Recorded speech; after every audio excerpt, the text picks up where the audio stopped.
Assalamualaikum warahmatullahi wabarakatuh. Bertemu lagi dengan Ustazah Alifia dalam materi teks cerita sejarah. Seperti biasa, ketika kita sedang mempelajari sesuatu, kalian harus mengetahui kompetensi dasar apa yang harus kalian penuhi pada materi kita hari ini. Ada 2 pasang kompetensi pada kegiatan kita hari ini.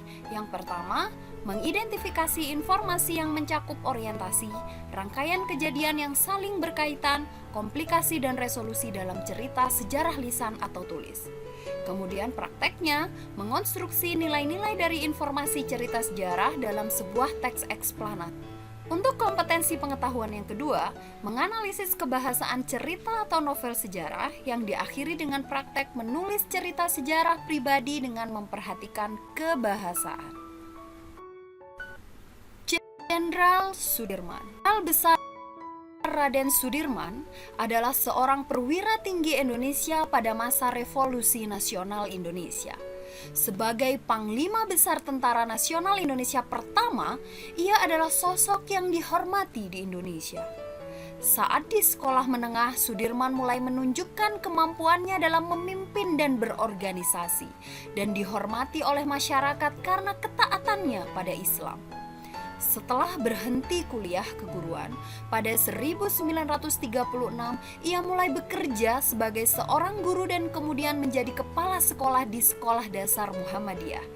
Ia juga aktif dalam kegiatan Muhammadiyah lainnya dan menjadi pemimpin. Setelah Jepang menduduki Hindia Belanda pada 1942, Sudirman tetap mengajar. Pada tahun 1944, ia bergabung dengan Tentara Pembela Tanah Air atau PETA yang disponsori Jepang. Menjabat sebagai komandan batalion di Banyumas. Selama menjabat, Sudirman bersama rekannya sesama prajurit melakukan pemberontakan, namun kemudian diasingkan ke Bogor.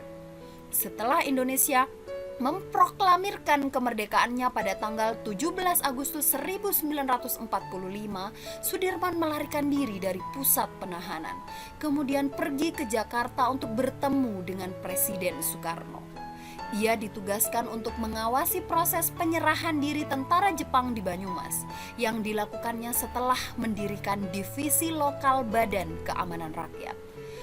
Pasukannya lalu dijadikan bagian dari Divisi 5 pada 20 Oktober oleh Panglima sementara Urip Sumoharjo, dan Sudirman bertanggung jawab atas divisi tersebut.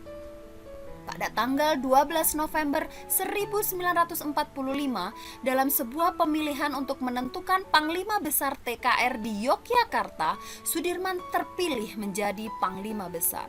Sedangkan Urip yang telah aktif di militer sebelum Sudirman lahir menjadi Kepala Staf. Pada tanggal 19 Desember 1948, beberapa hari setelah Sudirman keluar dari rumah sakit, Belanda melancarkan agresi militer 2 untuk menduduki Yogyakarta.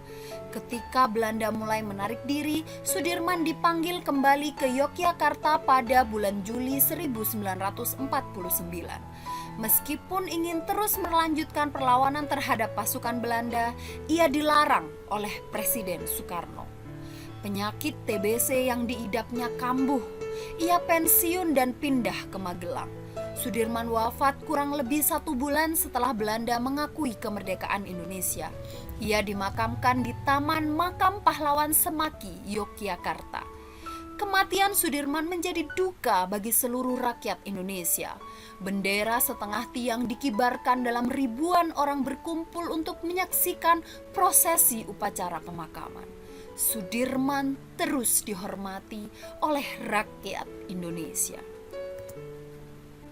Kemudian, kalian bisa berdiskusi tentang apa yang dibahas dalam teks tersebut, bagian dalam teks tersebut, serta apa kekhasan bahasa dalam cerita tersebut.